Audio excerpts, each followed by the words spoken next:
Welcome back to my KEEPUP channel.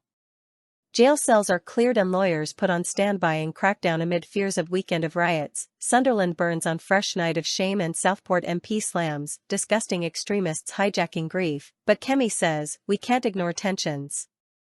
Britain is braced for a weekend of unrest, as jail cells are cleared and lawyers put standby in the wake of the Southport stabbings.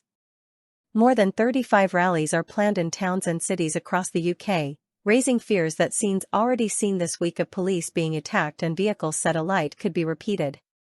Extra lawyers have been hauled in for weekend duty in preparation for a mass crackdown on miscreants, while some plans suggest shuffling prisoners around the country free up more cells in the at-risk areas. It comes as Sunderland was besieged last night, when rioting yobs torched a police station and looted shops, as riot police were attacked with bricks and missiles by hooligans. The latest mayhem came as Southport's MP slammed the thugs for their actions, and branded them as disgusting extremists hijacking grief, following the killing of 3 young girls at a Taylor Swift-themed dance party earlier this week. Patrick Hurley, the MP for Southport, brutally hit out at the rioters as he told The Times, and the police who were being attacked on Tuesday night, in many instances, were the exact same police officers who a day earlier had probably had the single most traumatic day of their professional lives, attending the scene in the immediate aftermath of the atrocity. Then 24 hours later, they're having bricks thrown at them. It's absolutely disgusting. And it needs to be called out for the extremism it is. It's hijacking the raw emotions of a town in turmoil. It was hijacking the grief of the families. In Sunderland, thugs firebombed one of the town's police stations, with thugs then seen charging through halls, smashing windows, and breaking tables. Flames engulfed the Central Police Office on Waterloo Place as rioters ransacked the HQ, while a mob of hundreds of people marched through the streets of the northern town as Britain's summer of discontent rages on. Violent blows were dealt between officers and yobs, as bricks and beer cans were flung through the air, and cars were flipped and set alight.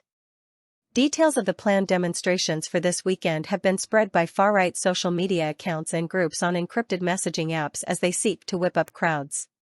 Former Business and Trade Secretary Kemi, speaking to The Telegraph, warned that you can't just ignore the tension. They should be saying that we need a clearer strategy on integration, which we don't have at the moment. Instead, we just pretend that everything is fine and it's a few bad apples, which is sometimes the case. But if you want to have a successful multiracial country, you need to make an effort to do that. You can't just pretend that there are no tensions. The action in Sunderland last night is the latest following the stabbing in Southport, in which 3 young children were killed and 8 others suffered knife wounds.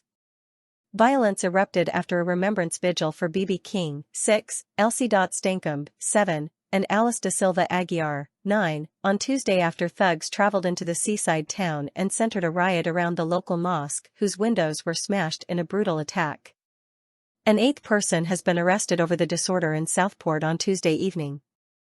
Merseyside police said a 32-year-old man, from Wigan, was arrested on Friday on suspicion of violent disorder and remains in custody for questioning. On Wednesday evening, more than 100 protesters were arrested on Whitehall, where bottles and cans were thrown at police, and violence broke out in Hartlepool, County Durham, and in Manchester outside the Holiday Inn on Oldham Road. On Thursday, Prime Minister Sir Keir Starmer announced a new national response to the disorder linking police forces across the country. And on Friday evening, rioters battled police in the streets of Sunderland city centre following a planned protest linked to the Southport knife attack. Hundreds of people gathered in Keele Square, many of them draped in England flags, and members of the crowd chanted in support of Tommy Robinson, while others shouted insults about Islam. Some protesters were involved in violence, setting an overturned car on fire, while others targeted a mosque. Among the hundreds taking to the street in the besieged town in the northeast included a shirtless man with a Nazi tattoo emblazoned across his chest. The topless man was filmed launching into a racist tirade, saying, "This time in your own ing country, if you're ashamed to be ing white and be an Englishman, off." Videos posted on social media appeared to show a fire at a city centre police office, which was marked permanently closed on Google Maps and was no longer listed on a police station finder on Northumbria Police's website. Since then, Championship Football Club Sunderland have issued a statement condemning the shameful scenes that took place in the Wearside city on Friday night. It said, "Tonight's shameful scenes do not represent our culture, our history, or our people. Our great city is built on togetherness and acceptance, and Sunderland will forever be for all. We are stronger as one community. Now. Then. Always." Northumbria Police said in a post on X that its officers had been subjected to serious violence, and added that 3 officers were taken to hospital.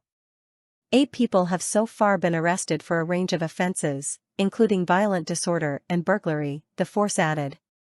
Source: dailymail.co.uk. Please like, share, and subscribe. Thank you for watching.